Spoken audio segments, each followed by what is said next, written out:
الحمد لله نحمده ونستعينه ونستغفره ونعوذ بالله من شرور أنفسنا ومن سيئات أعمالنا من يهده الله فلا مضل له ومن يضلل فلا هادي له وأشهد أن لا إله إلا الله وحده لا شريك له وأشهد أن محمدا عبده ورسوله أما بعد فإن خير الحديث كتاب الله وخير الهدي هدي محمد صلى الله عليه وسلم وشر الأمور محدثاتها وكل محدثة بدعة وكل بدعة ضلالة وكل ضلالة في النار۔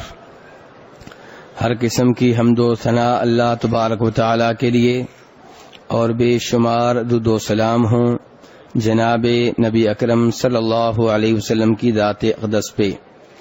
اسلامی آداب کے تعلق سے کئی دنوں سے درس چل رہا ہے۔ آج کے درس کا تعلق بھی اسلامی آداب سے ہے۔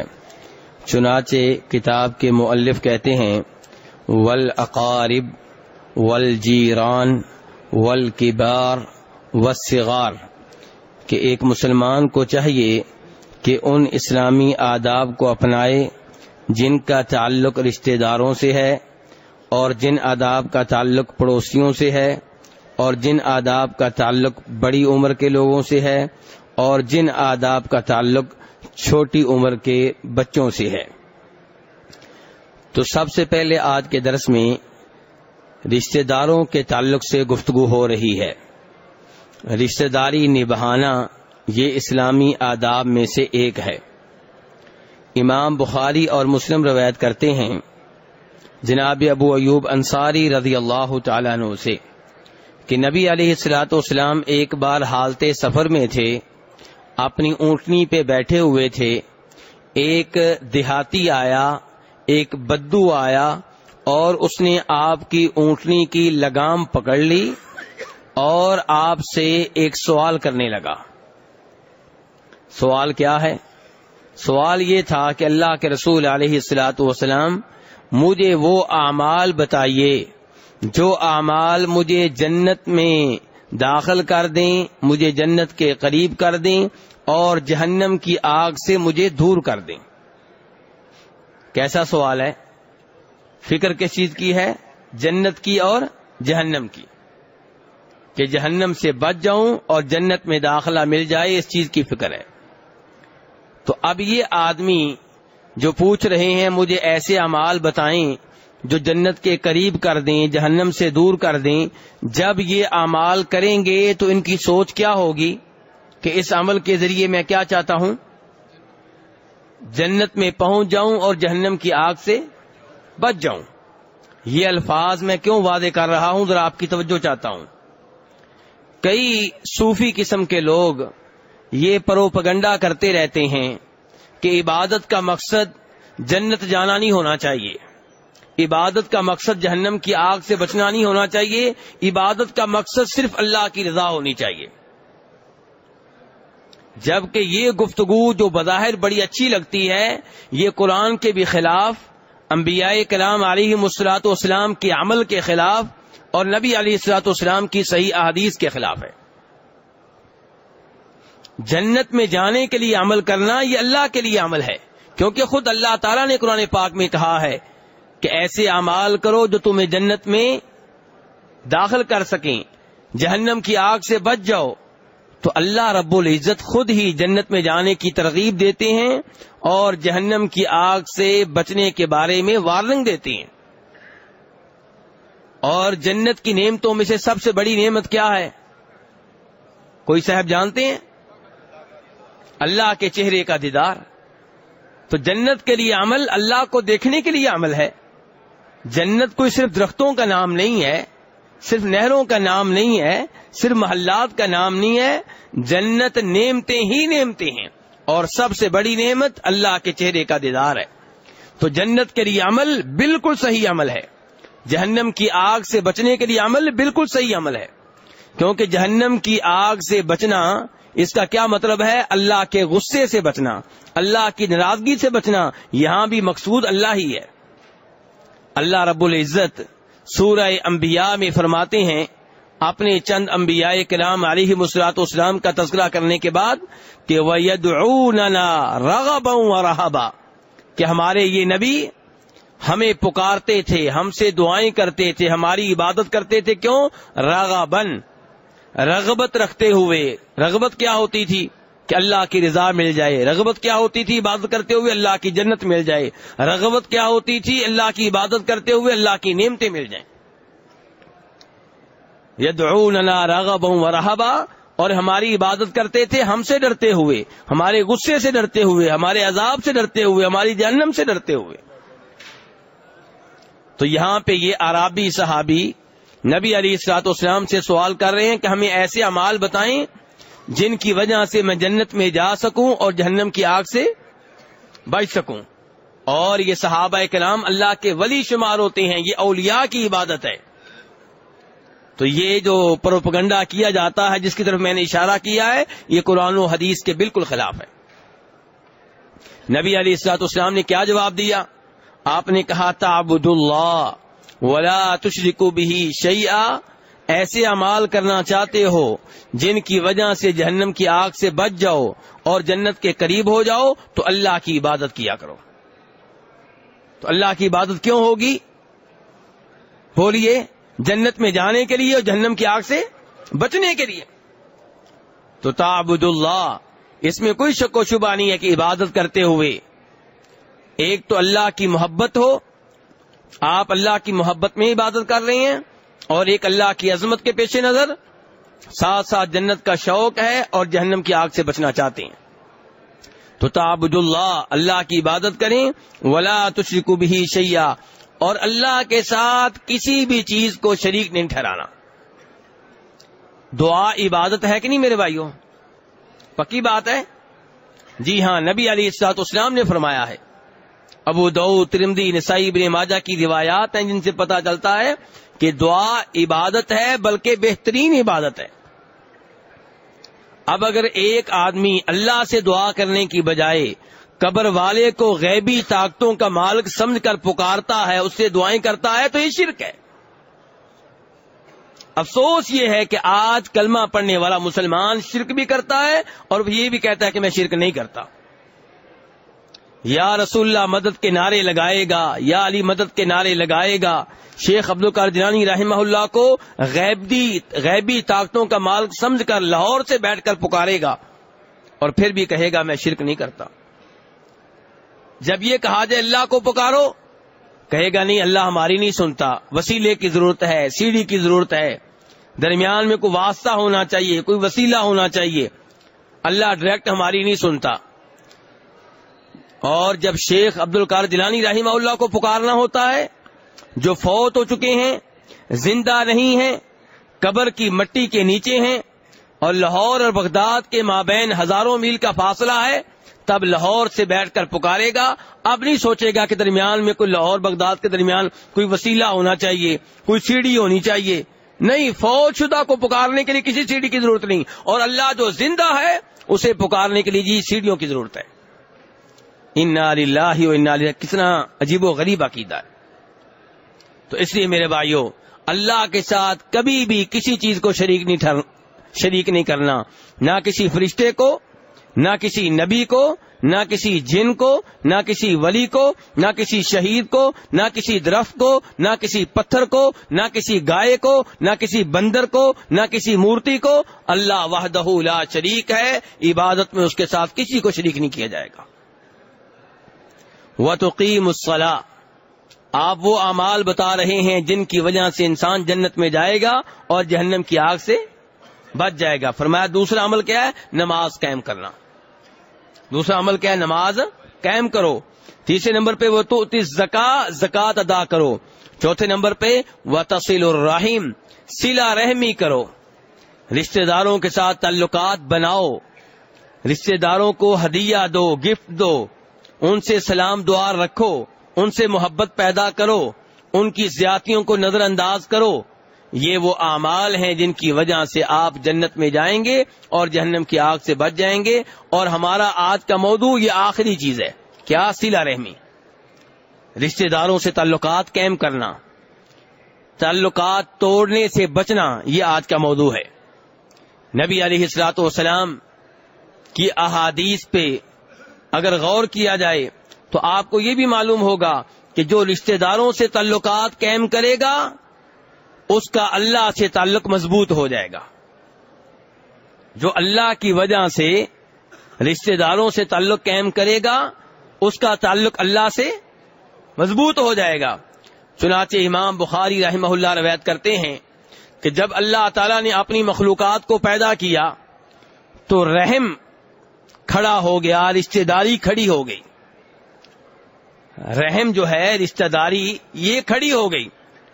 کیسے کھڑی ہوئی، تفصیلات کیا ہمیں نہیں بتائی گئیں، لیکن جو نبی علیہ السلام نے بتا دیا اس پہ ہمارا، جیسے ہمارا قرآن پاک کی اس آیت پہ ایمان ہے کہ وَإِن مِّن شَيْءٍ إِلَّا يُسَبِّحُ بِحَمْدِهِ، ہر چیز اللہ کی تسبیح بیان کر رہی ہے، ہر چیز اللہ کی حمد و ثنا بیان کر رہی ہے۔ یہ موبائل اللہ کی حمد و ثنا بیان کر رہے ہیں، یہ سپیکر اللہ کی حمد و ثنا بیان کر رہا ہے، یہ کرسی اللہ کی حمد و ثنا بیان کر رہی ہے، یہ ستون اللہ کی حمد و ثنا بیان کر رہے ہیں۔ اللہ نے قرآن میں بتا دیا اور اللہ سچا ہے۔ ایسے ہی یہاں پہ نبی علیہ الصلوۃ والسلام فرما رہے ہیں کہ جب اللہ نے سب مخلوقات کو پیدا کیا تو رشتہ داری کھڑی ہو گئی۔ اور یہیں پہ مجھے ایک اور حدیث بھی یاد آ رہی ہے، امام ترمذی روایت کرتے ہیں کہ نبی صلی اللہ علیہ وسلم نے فرمایا حجر اسود روز قیامت آئے گا، اللہ تعالیٰ اس کو ایک زبان دیں گے اور دو آنکھیں دیں گے، آنکھوں سے دیکھے گا اور زبان سے بول کر گواہی دے گا اس کے حق میں جس نے ایمان کی حالت میں، توحید کی حالت میں اسے ہاتھ لگایا ہوگا، استلام کیا ہوگا۔ حضر اسود روز قیامت بات کرے گا، دیکھے گا۔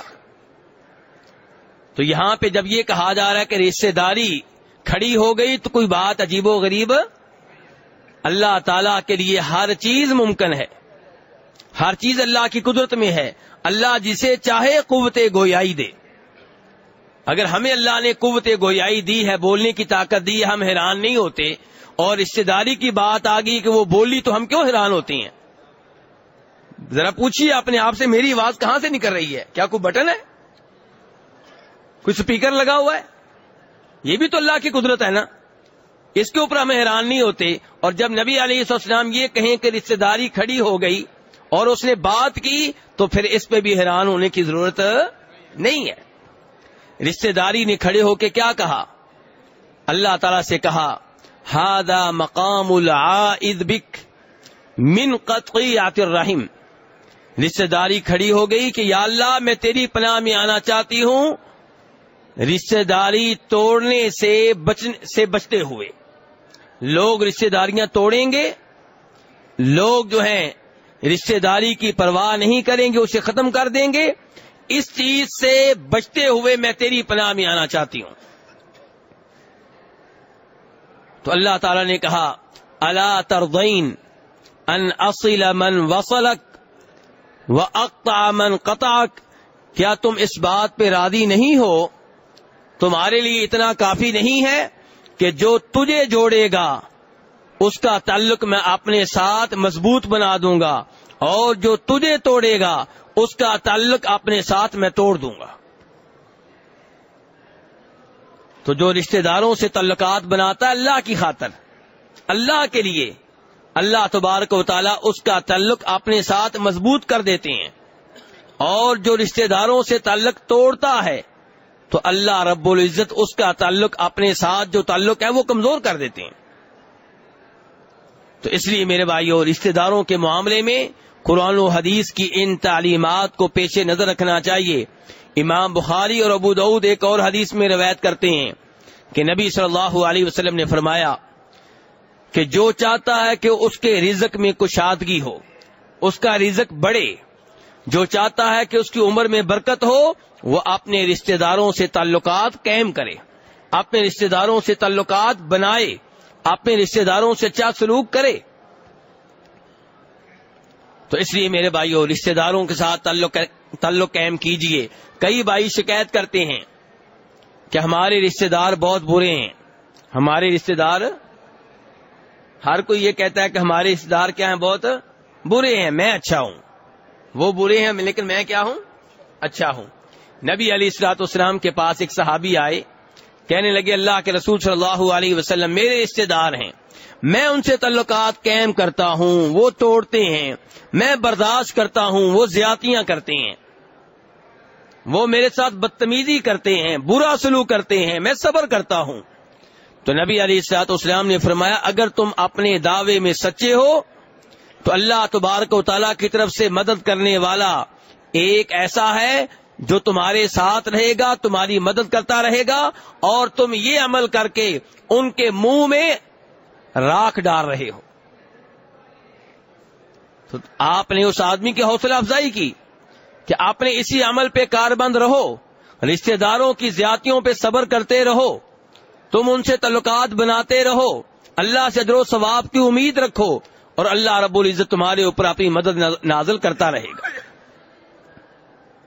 اور کہیں پہ نبی علیہ السلام یہ فرماتے ہیں، بخاری مسلم کی روایات میں سے ہے کہ لیس الواصل بالمکافی، صلہ رحمی کرنے والا، رشتہ داروں سے تعلقات قائم کرنے والا وہ نہیں ہے جو بدلے میں تعلقات قائم کرے. رشتہ دار اچھا سلوک کریں تو کرے، وہ شادی میں آئیں تو شادی میں جائے، وہ سلام کریں تو سلام کا جواب دے، وہ تحفہ دیں تو بدلے میں تحفہ دے، وہ نہ دیں تو نہیں دی.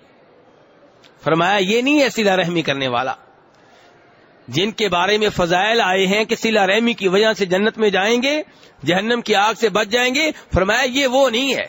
صلہ رحمی کرنے والا وہ ہے جس سے اس کے رشتہ دار تعلقات توڑیں، وہ پھر بھی بنائے اور قائم کرے. رشتہ دار زیادتیاں کریں، وہ نظر انداز کر دے، صبر کرے، اللہ سے ثواب کی امید رکھے. تو اس لیے اسلامی آداب میں سے ایک یہ ہے میرے بھائیوں کہ اپنے رشتہ داروں سے تعلقات قائم کیے جائیں، تعلقات بنائے جائیں، اور ان کی زیادتیوں پہ صبر کرنے کی کوشش کی جائے. اگر وہ آپ پہ زیادتی کریں، آپ کو حق حاصل ہے کہ آپ زیادتی کا بدلہ لیں، اتنا جتنی زیادتی ہوئی ہے اس سے زیادہ نہیں. لیکن اگر آپ نظر انداز کر دیں، صبر کریں، تو یہ زیادہ بہتر ہے، یہ فضیلت کا مقام ہے، اس صبر پہ اجر و ثواب ملے گا. وَلَمَنْ صَبَرَ وَغَفَرَ إِنَّ ذَلِكَ لَمِنْ عَزْمِ الْأُمُورِ. اس کے بعد اسلامی آداب میں سے یہ ہے کہ آپ کے جو پڑوسی ہیں ان سے تعلقات بنائیں، آپ کے جو پڑوسی ہیں ان کا خیال رکھیں. چند دن پہلے بھی اس موضوع پہ گفتگو ہوئی تھی، اور بخاری شریف کی یہ حدیث میں نے آپ کے سامنے رکھی تھی کہ نبی علیہ الصلوۃ والسلام فرماتے ہیں کہ جبریل علیہ السلام میرے پاس آتے رہے، بار بار مجھے یہ پیغام دیتے رہے کہ اللہ کے رسول اپنے پڑوسیوں کا خیال رکھیں، اللہ کے رسول اپنے پڑوسیوں کا خیال رکھیں، اللہ کے رسول اپنے پڑوسیوں کا خیال رکھیں. حتیٰ کہ میں یہ سوچنے لگا کہ ایک وقت آئے گا کہ جبریل علیہ السلام یہ پیغام لے کر آئیں گے کہ جو فوت ہو جائے اس کے وارثوں میں اس کا پڑوسی بھی شامل ہوگا.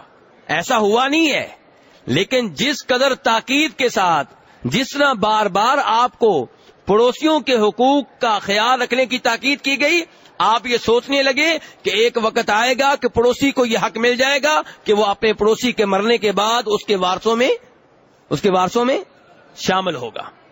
کہیں پہ نبی علیہ السلام یہ فرماتے ہیں، مسلم شریف کی حدیث ہے کہ اگر تم شوربہ بناؤ تو شوربے میں پانی زیادہ ڈالو تاکہ شوربے کا کچھ نہ کچھ حصہ تم اپنے پڑوسی کو دے سکو.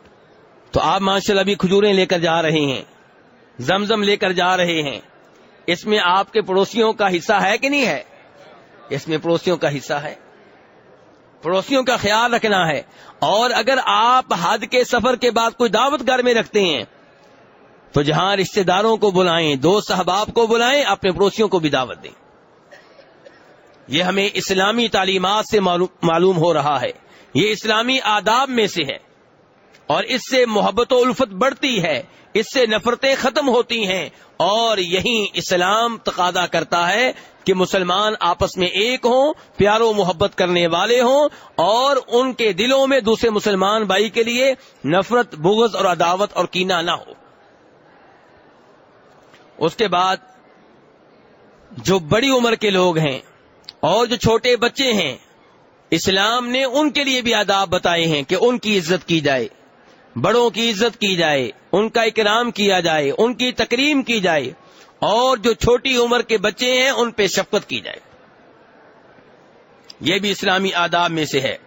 نبی علیہ الصلوۃ والسلام کے پاس 2 آدمی آئے، بخاری مسلم کی حدیث ہے. کوئی معاملہ لے کر آئے. معاملہ جب آپ کے سامنے آیا تو جو چھوٹی عمر کا تھا اس نے پہلے بات کرنے کی کوشش کی. تو نبی علیہ الصلوۃ والسلام نے فرمایا کبر، جو بڑا ہے اسے بات کرنے دو. جو عمر میں بڑا ہے اسے پہلے بات کرنے دو، پہلے بات کرنے کا موقع اسے دو. تو بڑی عمر والے کا احترام کرنا چاہیے، اس کی عزت کرنی چاہیے.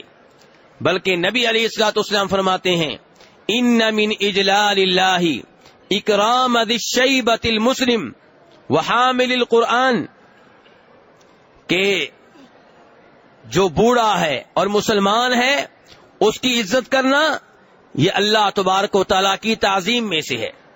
بڑی عمر کے آدمی کی جب آپ عزت کرتے ہیں گویا کہ آپ اللہ کی تعظیم کر رہے ہیں، کیونکہ بڑی عمر کے آدمی کی عزت کرنے کا حکم کس نے دیا ہے؟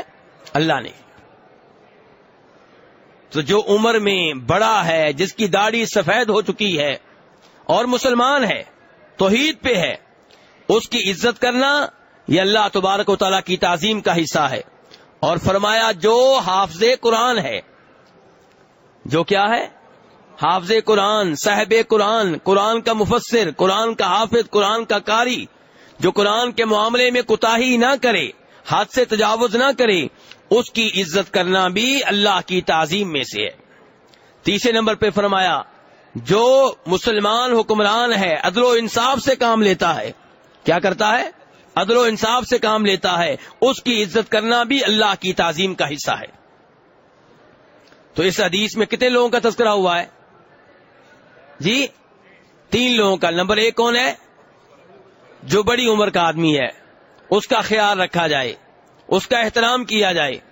امام ابو داؤد اور ترمذی روایت کرتے ہیں کہ نبی علیہ الصلوۃ والسلام کی مجلس لگی ہوئی تھی.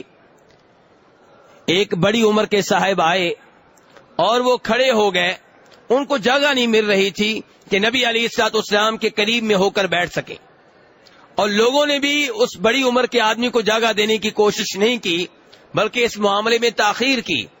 تو نبی علیہ الصلوۃ والسلام نے تب فرمایا تھا من لم یرحم صغیرنا ویوقر کبیرنا فلیس منا، کہ جو چھوٹے بچوں پہ شفقت نہ کرے، چھوٹے بچوں پہ، جو بات بات پہ بچوں کو ڈانٹتے رہتے ہیں، وہ دھیان سے سنیں، چاہے بچہ اپنا ہو، چاہے پڑوسی کا ہو، چاہے رشتہ داروں کا ہو. آپ کیا فرما رہے ہیں؟ جو چھوٹے بچوں پہ شفقت نہ کرے اور بڑی عمر کے لوگوں کا احترام نہ کرے وہ ہم میں سے نہیں ہے. اس سے آپ اندازہ کیجئے کہ بڑی عمر کے لوگوں کا کس قدر احترام کرنا چاہیے. بلکہ امام بخاری روایت کرتے ہیں نبی صلی اللہ علیہ وسلم سے کہ ایک دفعہ آپ نے فرمایا کہ جو تم میں سے امامت کرے اسے چاہیے کہ جب وہ نماز پڑھائے تو بہت لمبی نماز نہ پڑھائے، کیونکہ اس کے پیچھے جو مقتدی ہیں ان میں بوڑھے بھی ہوتے ہیں، بڑی عمر کے لوگ ہوتے ہیں، ان کا خیال رکھنا چاہیے. لیکن یہ کس نماز کی بات ہو رہی ہے؟ فرض نماز کی کہ نفل نماز کی؟ فرض نماز کی. نفل نماز کی بات نہیں ہو رہی، کیونکہ نفل نماز واجب ہی نہیں ہے. تراویح کی نماز ہے، امام صاحب لمبی پڑھائیں، خوب لمبی پڑھائیں، کوئی مسئلہ نہیں ہے. کیوں؟ کیونکہ بابا جی اگر نہیں پڑھ سکتے تو نہ پڑھیں، ان کے اوپر فرض نہیں ہے. کھڑے ہو کر نہیں پڑھ سکتے، بیٹھ کر پڑھ لیں، اور اگر نہیں پڑھ سکتے تو فرض نہیں. لیکن جو فرض نماز ہے، زور کی 4 رکھتے ہیں، عصر کی 4 رکھتے ہیں، مغرب کی 3 رکھتے ہیں، عشاء کی 4 رکھتے ہیں، فجر کی 2 رکھتے ہیں، ان میں امام کو چاہیے کہ بڑی عمر کے لوگوں کا خیال رکھے اور بہت لمبی نماز نہ پڑھائے. میں یہاں پہ یہ بتانا چاہتا ہوں کہ نبی علیہ الصلوۃ والسلام نے بڑی عمر کے لوگوں کا کس قدر خیال رکھا ہے. یہ ہے اسلام. اور ایسے ہی جو چھوٹے بچے ہیں ان کا بھی خیال رکھنا چاہیے، ان پہ شفقت کرنی چاہیے، کیونکہ آپ نے اس حدیث میں کیا فرمایا؟ جو چھوٹوں پہ رحم نہ کرے، شفقت نہ کرے، وہ بھی ہم میں سے نہیں ہے. نبی علیہ الصلوۃ والسلام بچوں سے بہت پیار کرتے تھے. امام مسلم روایت کرتے ہیں جناب انس ابن مالک رضی اللہ تعالیٰ عنہ سے اور انس بن مالک کی گواہی کوئی عام گواہی نہیں ہے، کیونکہ ایک ایسے آدمی کی گواہی ہے جن کو مسلسل آپ کے ساتھ رہنے کا موقع ملا ہے، آپ کے خادم تھے اور خود چھوٹی عمر کے بچے تھے۔ وہ کہتے ہیں کہ نبی علیہ الصلوۃ والسلام سے زیادہ بچوں پہ شفقت کرنے والا میں نے کسی کو نہیں پایا۔ انس بن مالک کیا کہہ رہے ہیں؟ بھائی سے پوچھیں ذرا کیا کہہ رہے ہیں۔ انس ابن مالک رضی اللہ تعالیٰ کیا فرما رہے ہیں کہ نبی علیہ الصلوۃ والسلام سے زیادہ بچوں پہ شفقت کرنے والا میں نے کسی اور کو نہیں پایا۔ آپ بچوں پہ بہت شفقت کرنے والے تھے، آپ بچوں کا کتنا خیال رکھتے تھے، کس قدر ان پہ رحم کرتے تھے، اس کا اندازہ آپ لگائیے چند ایک احادیث سے۔ امام بخاری اور ابو داؤد روایت کرتے ہیں کہ نبی علیہ الصلوۃ والسلام ایک دفعہ آئے، ظہر کی نماز تھی، اور آپ نے اپنی نواسی امامہ کو اٹھایا ہوا ہے۔ کسے اٹھایا ہوا ہے؟ نواسی اپنی امامہ اسے اٹھایا ہوا ہے، اور پھر آپ مصلی امامت پہ کھڑے ہو گئے، نماز پڑھائی اور امامہ کو اٹھایا ہوا ہے۔ سجدے میں جاتے ہیں، امامہ کو زمین پہ بٹھا دیتے ہیں اور کھڑے ہوتے ہیں، پھر امامہ کو اٹھا لیتے ہیں۔ اور اگر آج ہم ایسا کام کریں تو مقتدیوں نے ہمیں معاف نہیں کرنا، کہنا مولوی صاحب بس بچوں کے پیچھے لڑتے ہیں، نماز میں بھی بچے، اور کوئی صاحب فتویٰ لگا دیں گے لو جی نماز میں اتنی حرکت ہوئی ہے نماز ہی گئی، جبکہ نبی علیہ الصلوۃ والسلام نے ظہر کی نماز پڑھائی ہے، سجدے میں جاتے ہیں، بچے کو زمین پہ رکھ دیتے ہیں، کھڑے ہوتے ہیں، پھر اٹھا لیتے ہیں۔ نماز میں حرکت کتنی بار ہوئی؟ بولیے، اور کتنی بار ہوئی؟ کم از کم 8 بار تو ہوئی نا، کم از کم 8 بار تو حرکت ہوئی۔ اور یہ آپ کی مہربانی ہے، یہ آپ نے جو عمل کیا ہے، اپنی نواسی امامہ کو اٹھا کر نماز پڑھائی ہے، فرض نماز ہے، سب لوگوں کے سامنے یہ کام ہوا ہے، یہ آپ کی مہربانی ہے آنے والے لوگوں پہ، ہر ماں پہ۔ آج مائیں پریشان ہوتی ہیں، بچہ روتا ہے، بھائی بچے کو اٹھا کے نماز پڑھ لیں، کوئی مسئلہ نہیں ہے۔ نبی علیہ الصلوۃ والسلام کا یہ عمل ہے، آپ کی یہ سنت ہے، اور یہ آپ کی رحمت ہے، مہربانی ہے ماؤں پہ۔ آپ نے یہ عمل کر کے آنے والی ماؤں پہ مہربانی کر دی ہے کہ بچے کو اٹھا کے نماز، اور اسے پتا چلا کہ آپ نے بچوں کا کتنا خیال رکھا۔ آپ نے یہ نہیں کہا کہ بھائی میں نماز پڑھنے لگا ہوں، بچہ روتا ہے تو روتا رہے، بھائی نہیں میں نماز پڑھ رہا ہوں۔ ایسے ہی امام نسائی روایت کرتے ہیں جناب شداد بن ہاد رضی اللہ تعالیٰ عنہ سے، کہتے ہیں کہ نبی علیہ الصلوۃ والسلام آئے نماز پڑھانے کے لیے، اور آپ نے حسن یا حسین کو اٹھایا ہوا تھا رضی اللہ تعالی عنہما۔ صحابی کہتے ہیں یا آپ نے حسن کو اٹھایا ہوا تھا یا کسے اٹھایا ہوا تھا؟ جناب حسین کو۔ نماز پڑھانے لگے، نماز کے ایک سجدے میں گئے تو سجدہ خلاف معمول بہت ہی لمبا ہو گیا، اتنا لمبا سجدہ ہو گیا کہ ہم سوچنے لگے کوئی مسئلہ ہی نہ ہو گیا ہو، کوئی حادثہ ہی نہ ہو گیا ہو۔ تو شداد بن ہاد کہتے ہیں کہ سر اٹھا کر دیکھا تو نبی علیہ الصلوۃ والسلام سجدے میں تھے اور بچہ آپ کے اوپر تھا۔ جب آپ نے سلام پھیرا تو صحابہ کرام نے پوچھا اللہ کے رسول علیہ الصلوۃ والسلام ایک سجدہ آج خلاف معمول بہت لمبا تھا۔ فرمایا کوئی مسئلہ نہیں ہوا، کوئی پریشانی والی بات نہیں ہے، مسئلہ صرف اتنا ہے کہ ابنی ارتحلنی، میرے بیٹے نے مجھے سواری بنا لیا تھا، میرا بیٹا میرے اوپر سوار ہو گیا تھا تو میں نے سجدہ لمبا کر دیا، اس بچے کو تنگ کرنا مناسب نہیں سمجھا۔ دیکھیے ہمارے نبی صلی اللہ علیہ وسلم، اور بخاری شریف کی حدیث ہے، چند دن پہلے بھی بیان کی تھی کہ نبی علیہ الصلوۃ والسلام فرماتے ہیں کہ میں کئی دفعہ نماز کے لیے کھڑا ہوتا ہوں اور میرا ارادہ ہوتا ہے کہ آج لمبی نماز پڑھوں گا، نماز میں قرات لمبی کروں گا، بہت سی آیتیں تلاوت میں پڑھوں گا، لیکن پھر مجھے بچے کے رونے کی آواز آتی ہے، میں نماز کو مختصر کر دیتا ہوں، یہ سوچ کر کہ بچے کی ماں کے دل پہ کیا گزر رہی ہوگی۔ نبی علیہ الصلوۃ والسلام نے بچوں کا کتنا خیال رکھا ہے۔ جناب انس ابن مالک جو نبی علیہ الصلوۃ والسلام کے ساتھ کیا تعلق رکھتے ہیں؟ آپ کے خادم، آپ کی خدمت کرنے والے.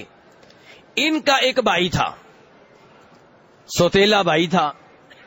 کہتے ہیں کہ اس کے پاس ایک پرندہ تھا، ایک چڑیا تھی، وہ فوت ہو گئی. تو آپ اس بچے سے ہنسی مذاق کرتے تھے اور کہتے تھے یا ابا عمیر ما فعل النغیر، ابو عمیر تمہاری وہ چڑیا کہاں گئی؟ امام الانبیاء، یعنی کہ یہ نہیں کہ ہر وقت جہاد کے بارے میں یا جنگ کے بارے میں یا دشمنوں کے بارے میں باتیں ہونے کی وجہ سے بچوں کو نظر انداز کر دیا ہو یا ان کو ڈانٹتے رہتے ہوں یا نعوذ باللہ ان کو گالیاں دیتے رہتے ہوں. نہیں، امت کی پریشانیاں اپنی جگہ پہ، دشمنوں کا خوف اور خطرہ اپنی جگہ پہ، اللہ کی عبادت اپنی جگہ پہ، بچوں کے حقوق اپنی جگہ پہ. اور اس بچے کو آپ نے اتنی اہمیت دی ہے کہ یہ بچہ چھوٹی عمر میں فوت ہو گیا. امام حاکم اپنی کتاب المستدرک میں روایت کرتے ہیں اس بچے کا جنازہ پڑھنے کے لیے آپ اس بچے کے گھر میں گئے، جنازہ پڑھایا، بچے کے باپ نے پڑھا، بچے کی ماں نے پڑھا، عورت نے بھی جنازہ پڑھا. تو آپ دیکھیے کہ نبی علیہ السلام بچوں کا کتنا خیال کرتے ہیں. جناب اسامہ بن زید کہتے ہیں، بخاری شریف کی حدیث ہے کہ نبی علیہ السلام ایک ران پہ مجھے بٹھا لیتے اور دوسری ران پہ جناب حسن کو بٹھا لیتے، ہم دونوں کو ایک کر دیتے، جمع کر لیتے اور ہمیں بوسہ دیتے اور پھر اللہ سے دعا کرتے یا اللہ میں ان سے محبت کرتا ہوں، تو بھی ان سے محبت فرما. جب آپ مدینہ واپس آتے، بچے آپ کے استقبال کے لیے جاتے، آپ ایک بچہ آگے بٹھا لیتے، ایک بچہ پیچھے بٹھا لیتے اور اس انداز سے مدینہ میں داخل ہوتے. تو یہ اسلامی آداب ہیں میرے بھائیوں، ان کا خیال رکھنا چاہیے. بچے پھول ہوتے ہیں، بچہ کسی کا بھی ہو، بچوں سے پیار کرنا چاہیے، بچوں پہ شفقت کرنی چاہیے. بچوں سے غلطی ہو جاتی ہے، پیار و محبت سے سمجھا دینا چاہیے، لیکن بات بات پہ انہیں گالیاں دینا، بات بات پہ انہیں ڈانٹنا، یہ اسلامی آداب میں سے نہیں ہے. اللہ رب العزت سے دعا ہے کہ ہمیں ان اسلامی آداب کو اپنانے کی توفیق عنایت فرمائے. وصلی اللہ تعالی علی نبیہ محمد وآلہ